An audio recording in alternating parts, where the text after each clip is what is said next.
ኢትዮጵያን ያገኛት ኦሮሞ ነው። በሰፊው ሰፍሮባት ቆየ። ከዛ እየተስፋፋ እስከ ትግራይ ድረስ ገብቶ ነው። ኢትዮጵያ በጠቅላላ ይኖሩባት የነበሩ ለረጅም ዘመን ለምዕተ ዓመት አጭር አይደለም፣ ለብዙ ምዕተ ዓመት ኦሮሞ ነበር ተስፋፍቶ የሚኖርባት እና በዚህ እየኖሩ እንዳሉ የአክሱም መንግስት ሐውልት በየውጭ ሀገሮች ሐውልት እየቆመ ስገዱ ይባል ነበር። አሁን እሱም ይሄን ሐውልት አሰርቶ ኦሮሞችን ስገዱ ሲላቸው እኛ አንሰግድም፣ እግዚአብሔር የሰራን አምላክ የሰራልን ለሚሊሞ አለ ብለው ነው እንዲህ ያሉት። ሊማሊሞ የሚሉት ተራራ የኦሮሞች ማመኛ ነው። ሊሙ ነው እነሱ ብለው ድካሙን ከንቱ አስቀሩበት ይላሉ በታሪክ ያወጡ። የአክሱም መንግስት ድካሙ ከንቱ ቀረ ይባላል። አይታችሁት እንደሆነ የካባ ቀሚስ የለበሰ ሰው የቆመ ሰው አስመስለው ነበር ያሰሩ። ስራውን ፈጸሙ፣ ሰሩ። ከዛ ወዲያ እምነቱን ሲተውበት ከሰረ ይላሉ በታሪክ ያወጡ። በዚህን ሲኖሩ ቀጥሎ ዛሬ አማራ ብሔረሰብ መጣ፣ ሌላውም ብሔረሰብ ገባ። በዛን ጊዜ አማራና ኦሮሞ ሲገናኝ በሰላም ነው የተገናኘ። ኦሮሞ ሲኖር ማንኛውንም ብሔረሰብ በተቃውሞ ያውም አንድ ባል አለ። ኦሮሞ እንግዳ ተቀባይ ነው። እሱ መሬት ተኝቶ እንግዳውን አልጋ ላይ ያስተኛል ይባላል። ምክንያቱም እግዚአብሔር እንግዳ ተመስሎ ይመጣል የሚል ምናት አለ በኦሮሞ እና በዚህ ሲኖሩ በሰላም ሲኖሩ ንግድ እዛው ጎንደር ላይ አንዳንድ ቃለውጥ ዕቃ በቃለውጥ ረጅም ጊዜ ሲለዋወጡ ቆዩ። ኦሮሞ ከብቱን ይዞ ይቀርባል። አማራ ደግሞ ከማዕከለኛው ምዕራብ ግብጽ፣ ከእስራኤል፣ ከሳውዲ ከተለያዩ ሀገሮች ወቅቱ ያፈራቸውን ሸቀጦች ይዞ ይመጣል። በከብቱ ነው ቢለውጠው ሌላ ገቢ የለውም። ኦሮሞ ከብቱን ይዞ ይቆምና እነዛ ዕቃቸውን ይዞ ይደረደራሉ፣ ይቀመጣሉ፣ ይጠብቃሉ። ባለከብቱ ሲመጣ ሄድና ዕቃውን ጉርጉሩ እያለ ይጠይቀው። ያን የሚፈልገውን በፈለገው ዕቃ ለውጦ ከብቱን ይዞ ይሄዳል። አሁን ያን ምን ይላሉ?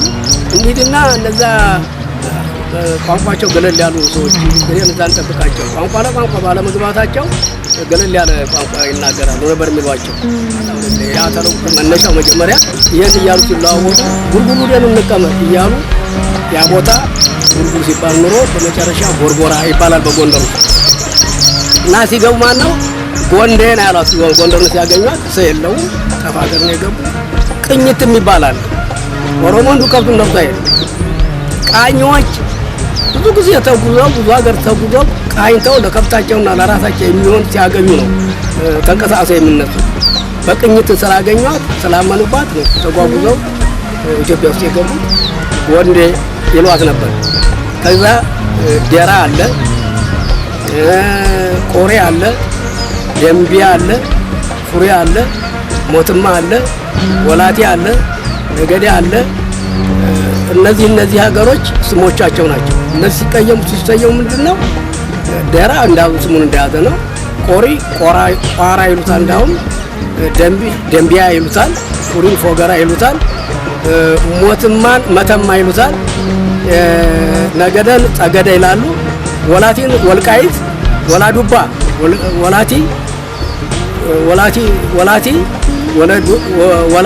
ወላዱባ ነው የሚሉት እነሱ። ወላዱባ ነው የሚሉት ኦሮሞ።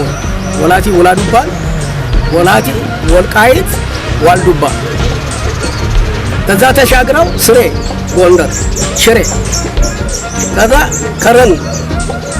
ከራ ጉዳ ጎዴ ነው ኦሮሞች አሉት። ትልቁ የጎዴ መንገድ ማለት ነው።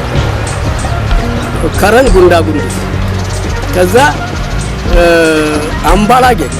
አምባለጋ እንዲህ እያሉ ብዙዎችን ትግሬዎች ቦታ ላይ በሰፊው ኦሮሞ ሰፍሮበት ለረጅም ጊዜ አክሱም ስልጣኔ አክሱማኖች ያገኟቸው ኦሮሞዎችን ነው። ማንንም ጎሳ አይደለም። አክሱም ነው ያገኙ። ከዛን በኋላ ነው ይሄም አማራውን መጣ ይዘፈሩ። በዛ ያንን አውጡን ማመኛውን አከሰሩበት። ከዛ ቀጥሎ አማራ መጣ። አማራ በቀላል አልተላቀቀም። በዛ ገበያ እየተለዋወጠ ውጭ እየሄደ አንዳንድ ነገሮችን ስለሚያይ እርሻ መሬት ጀመረ። ኦሮሞም የእርሻ መሬት ጀመረ። በጋራ ብለው እያረሱ አብረው የሚነግደው ይነግዳል፣ ከብት የሚያረባው ያረባል፣ የሚያርሰው ያርሳል። እንዲያሉ ሲቆዩ ያው የክርስትና እምነት ከመምጣቱ በፊት ይሰበክ ነበር። እምነት ይመጣል የተባለ ሲሰበክ ቆየ። ያውን በዛ የተነሳ በመጽሐፍ ቅዱስ እንደውም አለ ሰው ተነገለሰው ይጠሩታል። ጎንደር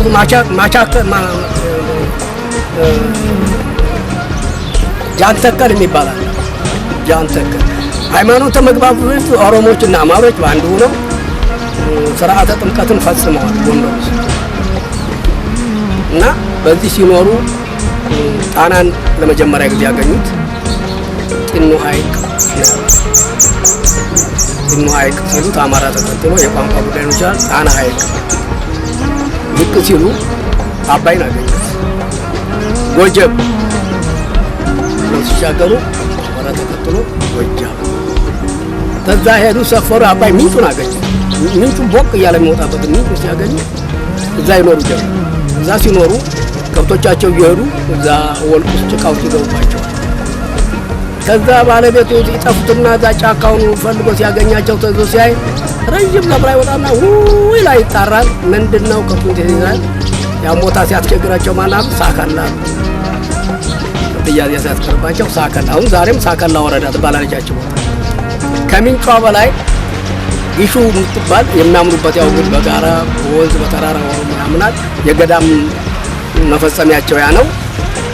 ታላላቅ ወንዝ ላይ ወይም ታላላቅ ጋራ ላይ እዛ ነው ገዳያቸውንም ሴራውንም የሚያስሩ እና ጊሹ የምትባል እዛ ተራራ ትኖር ነበርና ጊሹ አምባ ያው ነው የሚጠሩት ኦሮሞዎች። ጊሹ አምባ ኦሮሞዎች፣ ጊሹ አምባ አማሮች፣ ጊሻ አባይ። አሁን ጊሸን የሚንጭ ራስ አድርገው አምባን የአባይ ስም አደረጉት እና አሁን አባይ መነሻው ማን ነው? ጊሻ አባይ ነው። ታሪኩ ግን እሱ አይደል። ከዛ ይልማና፣ ድንሳ፣ ከራባ፣ ሜጫ፣ አዴትና ሙጢ ቃሬ ሞጣ ቀራኒዮ ሙጢ ቃሬ እንዲህ እያሉ ብዙ ነው። በጎጃም አማራ አረገጠ። የጃምር ኦሮሞ አረገጠ። ወዲህ ከጎንደር ወደ ወሎን በስፋት ሰፍሮበት ነበረ እና ወሎ ከላስታ እስከ አማራ ሳይል የአማራ ምድር ተብሎ ይጠራል። በዚህ እየተግባቡ ሲኖሩ የክርስትና ሃይማኖት ሊመጣ ሲዘጋጅ ሰዎች ሲመለመሉ እነዚህ ሰዎች ምንድነው የምናደርጋቸው? እንዳክሱም ጽዮን እንደዛ እንዳክሱም አውርት አሁንም አለመግባባት ይፈጠራል ተብሎ ችግር ተፈጠረ። በንጉስ ይዛና ዘመን ንጉስ ይዛና የሚባሉ ንጉስ ሲሰብኩ እንዴት አድርገው ነው የሚቀበሉን? ሰዎች አሁንም እነሱ ቋንቋ አይታወቅም፣ እነሱ ምሉትም አይሆንም፣ አደሙም አይቀበሉም። ይሄን ሃይማኖት እነሱን ሳናሳምን እንዴት አድርገን ነው የምናመጣው ምናምን ሰበካ ተጀመረ። ሃይማኖት እንደሚመጣ ይሰበክ ነበር። ምንም በንግስት ሳባ ቢመጣም እትም ይሰበክ ነበር። ሃይማኖት ወደ ኢትዮጵያ እንደሚመጣ ከነሱ እየተመለመለ አብሮ መሄድ ያለበት ዋላ ዲስኩሩ ንግስት ሳባ ጊዜ ብዙ ሰው አስሯል። እንግዲህ ዛና ብዙ ሰውም ጨርሷል። በዚህ ቋንቋ ለመግባባት ብዙ ነገር አድርጓቸዋል እና ከዚህ በኋላ በንግስት ሳባ ሃይማኖቱ ሲጀመር ምን መሆን አለበት? አሁንስ ምን መደረግ አለበት ተባለ። እነሱ ግንባር ቀደም ነው ትምህርቱን እንደሆነ ለክርስትና ሃይማኖት ከእስራኤል ወደ ግዕዝ ወደ አማርኛ ለመተርጎም አጥኚዎች መጥተው ነበር። ከኢየሩሳሌም መጥተው በአክሱም ከተማ እንደሰፈሩ ኦሮሞችን ሰብስበው እና አማሮችንም ሁሉንም ያለውን ሰብስበው የሚላክሰው የበግም ሰለጥተው ምረጡ ነው የተባለው። የተለጥሰው አብሮ ከኦሮሞም ከሁሉም ተመረጠ። ታለው ብሔረሰብ ተመረጠ። ወደ ቅኝት ገባ። ከዛ ውጭ ሀገር ሄዱ፣ ተቃኙ፣ ያን ነገር ተማሩ፣ ምን አሉ። ከዚህ ካጠኑ ሁሉም ነገር ተተማመነ በኋላ ነው ስለ ሃይማኖት በቃ ኢየሩሳሌም ሄደው ተምረው ወደ ሀገራችንም እምነት እንዲመጣ ለማድረግ እና ወደ ሀገራችን እነሱ ካመኑ እነሱ ታላላቅ ጳጳስ ቆጶስ የሆኑት ኦሮሞይ ናቸው። ግን የአማራ ቋንቋ ሰለባ ይሄን የሚያስረዳን ምንድነው? ለምሳሌ አሁን በዓይናችን የምናየው አቡነ ተክለ ሃይማኖት ተቡልጋ ነው። አቡነ ጴጥሮስ ደግሞ ተፍቼ ነው። አቡነ ተክለ ሃይማኖትም አቡነ ጴጥሮስ በእኛ ትውልድ ባይሆን ኖሮ ማን ያምንባቸው?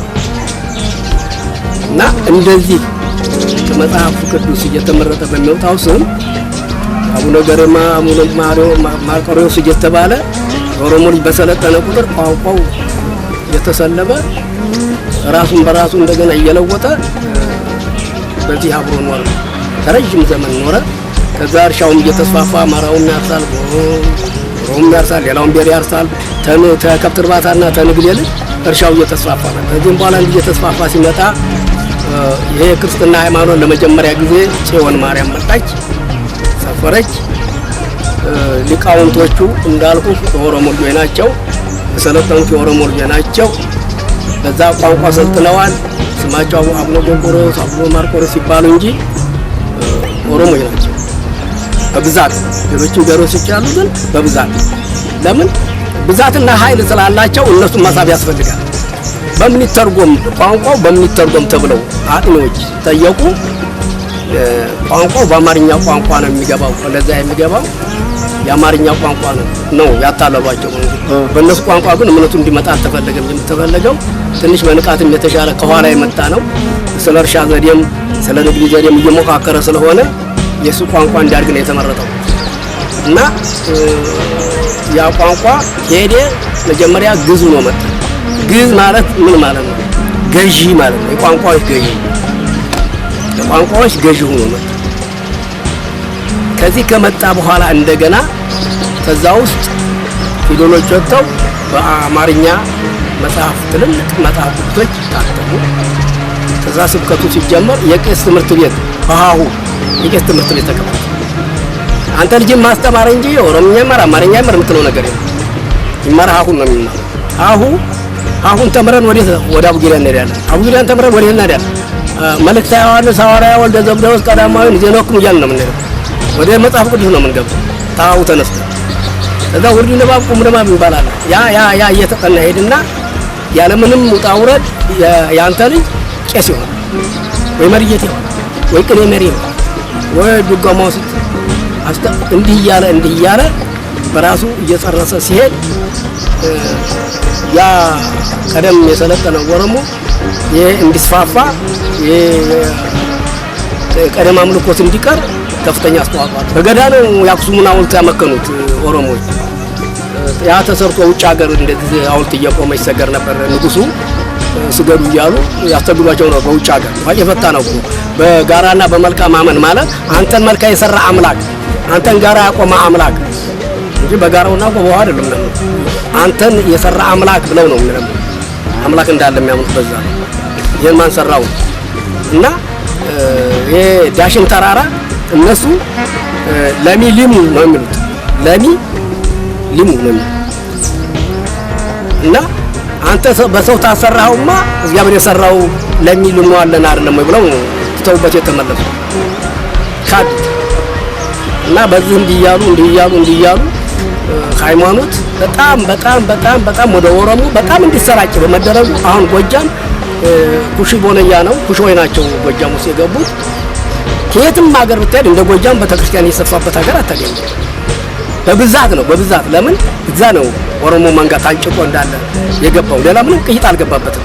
ጎጃም ውስጥ ሲሻገር ኦሮሞ ብቻ ከዛ እንዳለ ነው ሳይንቀላቀል ምን ሳይል እስከ ኤሊባቦር የዘለቀው። ይህንን ሰላሌን ወለጋን ግንደበረት ምን ጅማ እያልክ ነው የመጣው። ከዛ የተሻገሩት ተይረር አላለ እና እንዲህ እያለ እየሰፋ መጥቶ ሲኖር አሁን በገበሬውና በከብት አርቢው መሃል አንዳንድ ግጭት መነሳት ተጀመረ። እንግዲህ ጥቅም መጣ። እምነቱም ያው ማን የኦሮሞ ቄስ የለም ይባላል። አንተም ልጅን ታስተምረህ ቄስ ነው የሚሆነው። ምን ማለት ነው? ልጅን ወልደ ለአማራ ሰጠ ማለት እና ገሰገሰ። እምነት ብቻ ለዛ መድኃኒት ሆነ ቶሎ ማስገባት ነው። ጾላት ማፍሰስ ነው። አሁን በዛ ሲኖር ከቅድም እንዳልኩ ከላስታ ከቅዱስ ላስታ እንግዲህ በንጉሥ ዛጉዌ የአገው መንግስትን ያሰራው ለነገሩ ለመጀመሪያ ጊዜ ከዛ እስከ ሳይንት ድረስ አማራዎች በእርሻ መሬት ሰፍረዋል እና በዚህ እንዲህ እያለ ሲመጣ ለመጀመሪያ ጊዜ አህመድ ግራኝ ጦርነት አነሳ በ15ኛው ክፍለ ዘመን